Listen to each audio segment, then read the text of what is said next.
Madam, একটা problem হয়েছে madam. কি প্রবলেম? ফরহাদ খান চলে এসেছেন।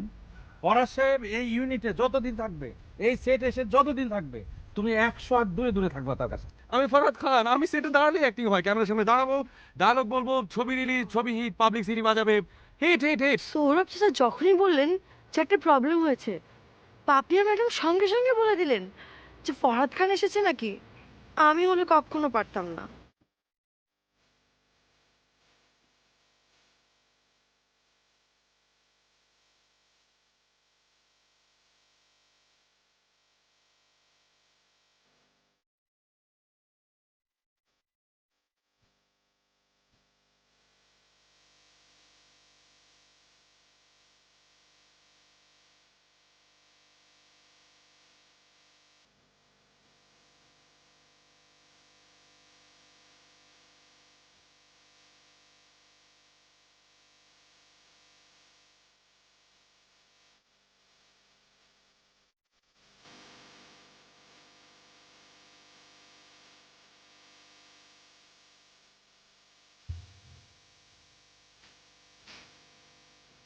কেমন আছো পাপিয়া? ভালো। ফরহাদ খান সাহেব এসছেন, জানেন? হ্যাঁ জানি। এখন কি হবে? আজ শুটিং প্যাক আপ করেছি, কিন্তু কাল অনেক সকালে আমরা শুটিং শুরু করব। আর ফরহাদ ভার্সেস সেলিম?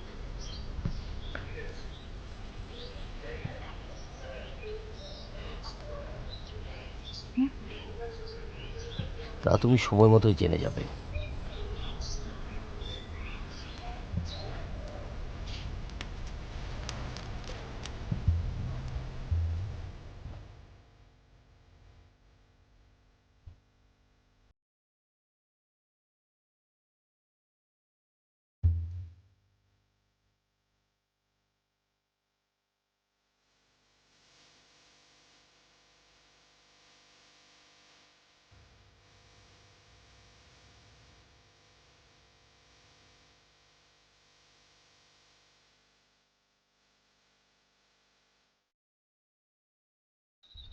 নিচের দিকে নামা, নিচে নামা।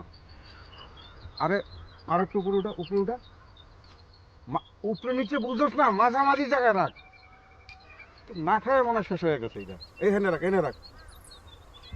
দেখ কলপলা ভাই। সালাম আলাইকুম। সালাম দিলে প্রত্যুত্তরে ওয়ালাইকুম সালাম বলতে হয়। ওয়ালাইকুম সালাম। আজকে কি শুটিং হবে? আপনি কে? আমি আমার সাথে আপনার আগেও পরিচয় হয়েছিল, তখন আমার পরিচয় দিয়েছিলাম, আপনি সম্ভবত ভুলে গেছেন। আমি মেরাজ মাস্টার, স্থানীয় স্কুলে বাংলা শিক্ষক। ও মাঝে মাঝে অঙ্ক করান? জি জি জি। চিনতে পারছি। কিন্তু বললেন না তো আজকে শুটিং হবে কি না? জি না, আজকে শুটিং হবে না। ও, আপনার মনটা আজকে বিপর্যস্ত।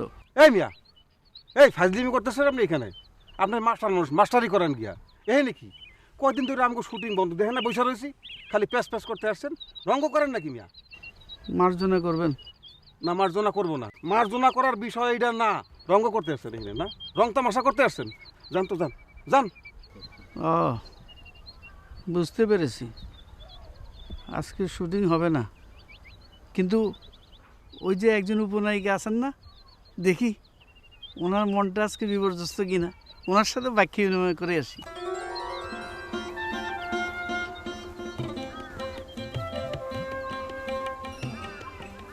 উপনায়িকা? উপনায়িকাটা আবার এইটা দেখ, ওই মাস্টার সাহেব পিছিয়ে পিছিয়ে যা, দেখবি যার সাথে কথা কয়, কার সাথে কথা কয়, এসে আমার কবি। এটাই উপনায়িকা। যা। মাস্টার মানুষ, কাম নাই কাজ নাই, এসে নায়িকার খোঁজ নিতে আসছে, আবার উপনায়িকা। সৌরভ নামের মানুষটার সম্পর্কে আমি সেভাবে কিছু জানিও না। তার ছেলে মেয়ে কয়জন, কার কি নাম, কিছু জানার নেই। অথচ কত ঘনিষ্ঠভাবে মিশছি। ছবি শেষ হয়ে যাবে, তারপর তার সঙ্গে আমার আর কোনো যোগাযোগ থাকবে না। একেই বলে সিনেমার জগৎ, বড় বেশি প্র্যাকটিক্যাল। কি গো মা, দাঁড়ায় গেল যে, আর হাঁটবা না? চাচা আমি কিছুক্ষণ দোলনায় বসি। ওই দোলনা বসতে চাও? আচ্ছা তুমি বসো, আমার আবার এই হিসাবে ঝামেলা আছে। অসুবিধা নাই, তুমি থাকো।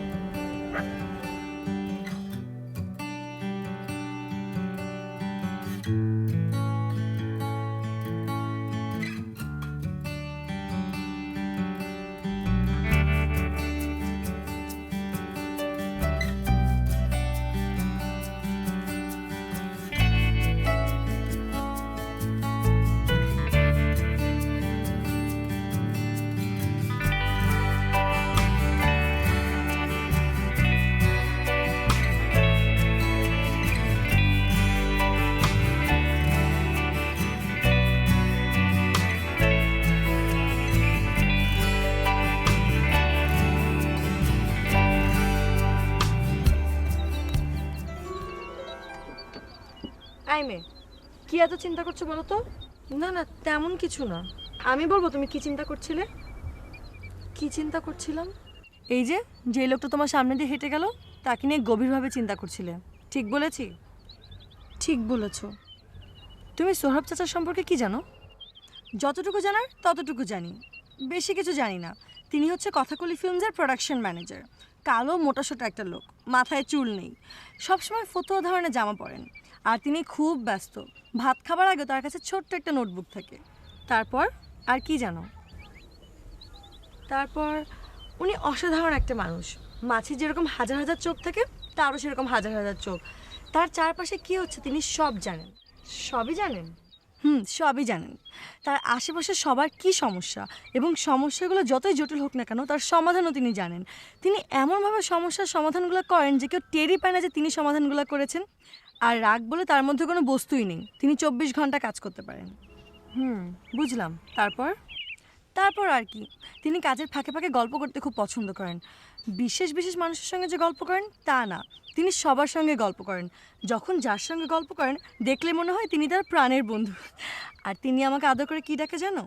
মিস বকুল। বুঝতে পারছি তুমি ওনাকে অনেক পছন্দ করো। আসলেই এই শুটিং ইউনিটে ওনার মতন পরিষ্কার মনে মানুষ আর একটিও নেই।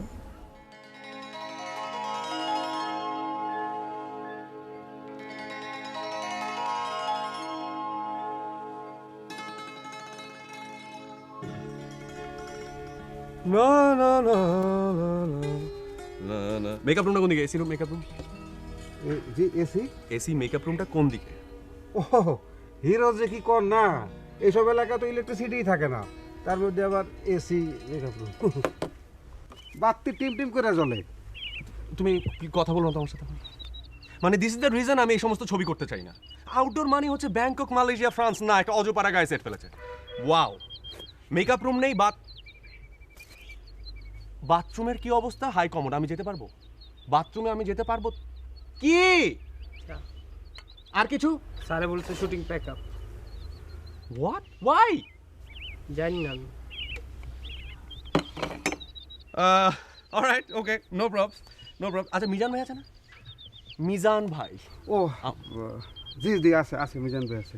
বাহ বেশ, তার মানে হচ্ছে একটা জমজমাট সন্ধ্যা যাবে। আচ্ছা একটা নতুন নায়িকা নাকি এসছে? না মানে কি একটা নায়িকা আসছে নতুন সেটে, নাম জানো কি? ও, আসছে তো, হে তো আর মায়ের কাছে গেছে। না সুবিধা, আমি নাম জানতে চেয়েছি, কোথায় গেছে না, হোয়াট ইজ দ্য নেম? ও হ্যাঁ, নাম হচ্ছে গিয়া বকুল। তো ফিল্মের পোশাকই নাম এখন পর্যন্ত চূড়ান্ত হয় না। আচ্ছা, না ওকে, নো প্রবলেম, ফাইন। তাহলে আমি যাচ্ছি। তোমার তো মেকআপ নেই, তুমি প্যাক আপ, তুমি নাকি তেল দিয়ে ঘুমাতে পারো। আর আমি যাচ্ছি, যাবে না কেমন সঙ্গে? মিজান ভাইয়ের ওখানে। আচ্ছা, তুমি কি নিরামিষ ভামি রয়ে গেলে না? থাকো তাহলে, আমি যাচ্ছি। রুমটা কোন দিকে? মিজান ভাই। আচ্ছা মিজান মামার রুম হচ্ছে ওই ডান দিকে। হ্যাঁ বুঝতে পেরেছি, বুঝতে পেরেছি, থ্যাংক ইউ, থ্যাংক ইউ। হ্যাঁ আমি তো নিরামিষ শুরু হয়ে গেলাম। ওখানে কিন্তু হিরো হাই কমোড নাই কইলাম, এসি এলা রুম চাই।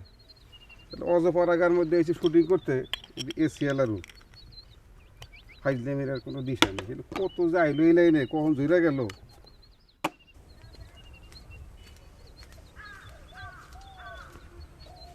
সোহরাব চাচা গাছটার নিচে দাঁড়িয়েছিলাম সেই গাছটার নাম কি?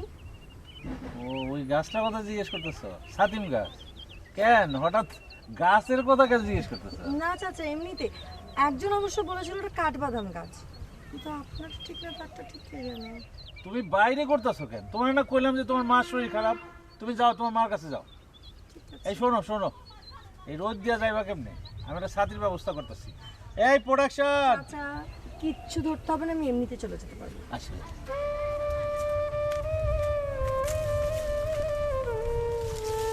শুটিংটাতে আমাকে ছুটতে ছুটতে পুকুর পাড়ে যেতে হবে, কিন্তু শাড়ি পরে দৌড়ানো তো মুশকিল। তখন হাঁটাটা ভালো হবে তো? নকল মনে হবে না তো? স্যান্ডেল পরেও তো হাঁটা যাবে না, তখন স্যান্ডেলটা খুলে ফেলবো। কিন্তু যুক্তি দাঁড় করাতে পারবো?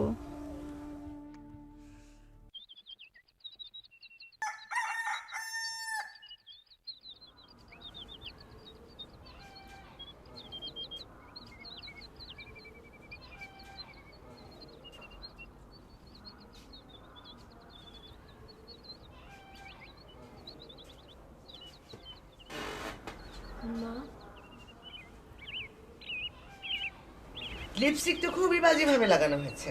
তোমার শরীর এখন কেমন মা? কথা হচ্ছে তোর লিপস্টিক নিয়ে, সেখানে আমার শরীরের কথা আসলো কোথা থেকে? আর তুই মেকআপ করে শুটিং করতে চলে গেলি, আমাকে একবার দেখিয়ে যাবি না? মা আমি এসেছিলাম তো, তুমি ঘুমোচ্ছিলে বলে তোমাকে জাগাইনি। এই তুই মিথ্যা কথা বলিস না।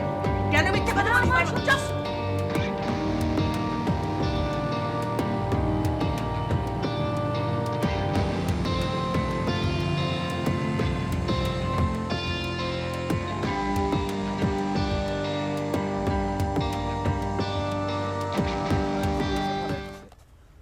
কি অবস্থা সুবিধা? তোমার খবর কি? আর খবর shooting pack up. Pack up? কি কও তুমি? আবার তো কেউ কিছু করলো না। কি তুমি হলে গিয়ে এই যে প্রোডাকশন ম্যানেজার, তুমি খবর জানো না? ওই যে নজরুল এক হয়ে গেল প্রোডাকশন বয়, শুটিং প্যাক আপ। দেখো কি ক্যাসার লাগলো। সারে কই? স্যারই তো কয়ে গেল শুটিং প্যাক আপ। সারি নিজে কইছে? হ্যাঁ। আর হিরো গেছে কই? আর হিরোরে মেকআপ দিয়া ফাইনাল টাচ দিতেছিলাম, তখন নজরুল কইল যে শুটিং প্যাক আপ। বাস আর কই যায়? ওই যে মিজান মামার রুমে গিয়া ঢুকছে।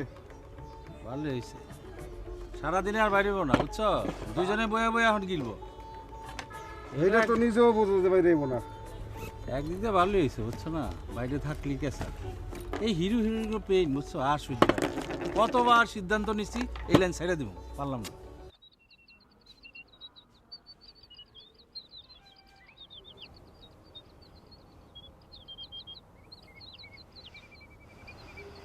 সকালে কিছু খেয়েছো মা? না, তোর মেকআপটা যে খুব বিশ্রী হয়েছে। তোর নাকটা যে মোটা দেখাচ্ছে তুই জানিস? নাকের দুপাশে তো কোনো শেডই দেয়নি। মোটা নাক তো মা, মেকআপ দিয়ে খুব একটা ঠিক হবে না। শেড দিলেও যে সাংঘাতিক কিছু হবে তাও না, একমাত্র ব্লেড দিয়ে কেটে দিলে হবে। আমার সাথে জ্ঞান ফলাবি না। তুই 1 নম্বর নায়িকা হলে তোর নাক ঠিকই চিকন করে দিত।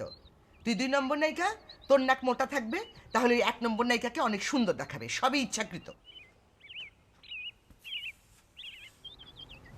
আর তুই কই যাস? কোথাও না মা, মেকআপ তুলতে যাচ্ছি। মেকআপ তুলতে যাচ্ছি মানে কি? তোর শর্ট হবে না? ও, এতক্ষণ শর্ট হয়েছে? না। আমি তো আগেই জানতাম আজকে তোর শর্ট হবে না। কি করে জানতে? আরে আজকে মঙ্গলবার না, মঙ্গলবার তো তোর জন্য অশুভ। আমি সব সময় দেখেছি মঙ্গলবার হলেই তোর কোনো না কোনো একটা সমস্যা হয়। আমার জন্য মঙ্গলবার, তোমার জন্য কোন বার অশুভ মা? তোর জন্য যে যে বার অশুভ, সেই সব বারই আমার জন্য অশুভ। আমি আর তুই কি আলাদা?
দেওয়াটা যেমন কষ্টের, মেকআপ তোলাটাও তেমন কষ্টের।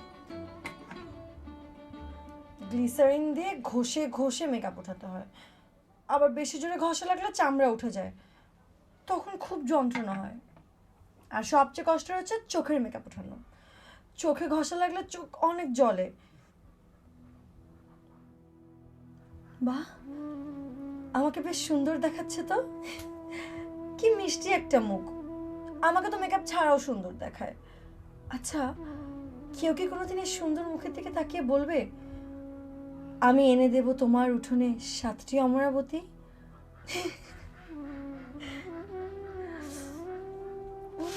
এই, তুই মিথ্যে কথা বলিস কেন? কেন মিথ্যে কথা বলিস? মা, ভীষণ যন্ত্রণা হচ্ছে তো। মা চরটা মনে হয় অনেক জোরে মেরেছে, এতক্ষণ ব্যথা টের পাইনি। দাগ হয়নি তো? দাগও তো হয়ে গেছে। এটা দেখার পর আরো বেশি যন্ত্রণা হচ্ছে। এটার একটা প্রতিশোধ নিতে হবে। আমি খুব শীঘ্রই মাকে কঠোর গলায় বলবো, মা তুমি আর কখনো আমার গায়ে হাত দেবে না, কখনো না। যদি হাত দাও তাহলে খারাপ কিছু হয়ে যাবে। কিন্তু সেই শীঘ্রইটা কবে আসবে?